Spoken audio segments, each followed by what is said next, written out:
America అంతరిక్ష సంస్థ NASA చేపట్టిన ఆర్టెమిస్ 2 మిషన్ తిరుగు ప్రయాణం మొదలైంది. చంద్రుడి చుట్టూ చారిత్రాత్మక యాత్రను ముగించుకొని భూమి వైపు వ్యోమగాములు తమ ప్రయాణాన్ని మొదలుపెట్టారు. ఏప్రిల్ 1న నింగిలోకి ఎగిసిన ఈ నలుగురు వ్యోమగాములు భూమి నుంచి సుమారు 4 లక్షల కిలోమీటర్ల దూరం ప్రయాణించి సరికొత్త రికార్డును నెలకొల్పారు. అమెరికా కాలమానం ప్రకారం ఏప్రిల్ 10 రాత్రి 8 గంటల 7 నిమిషాలకు అంటే భారత కాలమాన ప్రకారం శనివారం తెల్లవారుజామున ఓరియన్ నౌక భూమిని తాకబోతోంది. కాలిఫోర్నియా తీరంలోని పసిఫిక్ మహాసముద్రంలో ఈ నౌక ల్యాండ్ కాబోతోంది.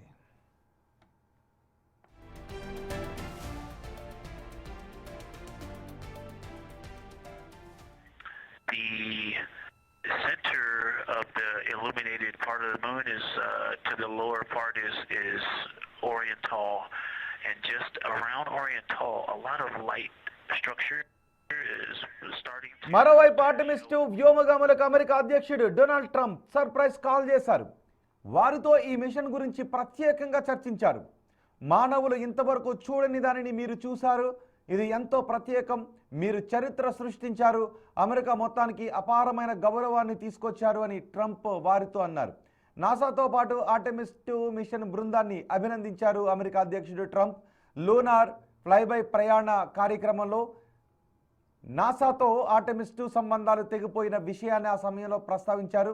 ఆ సమయంలో ఎలా అనిపించిందని వ్యోమగాములను ట్రంప్ అడిగారు. ఆ సమయంలో దేవుడిని ప్రార్థించామని, ఆ తర్వాత చంద్రుడికి మరోవైపు పరిశీలనలను నమోదు చేయడం కొనసాగించానని పైలట్ విక్టర్ గ్లోవర్ పేర్కొన్నారు.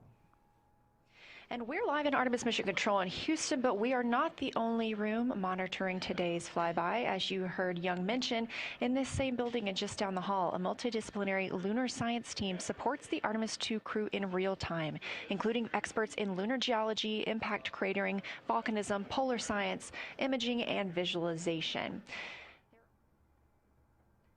ఈ చారిత్రాత్మక రోజులో మీరు మరచిపోలేని సంఘటన ఏంటి అని అధ్యక్షుడు ట్రంప్ ఆ వ్యోమగాములను అడిగారు.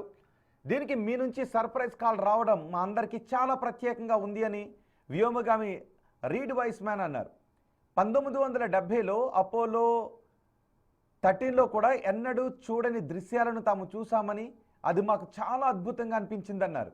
ఇక ఈ మిషన్ పూర్తయిన తర్వాత ఆర్టెమిస్ 2 సిబ్బందిని వైట్ హౌస్లో కలుస్తాను అని ట్రంప్ అన్నాడు.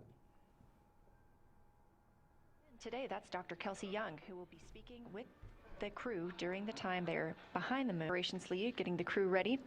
And we're live in Artemis Mission Control in Houston, but we are not the only room monitoring.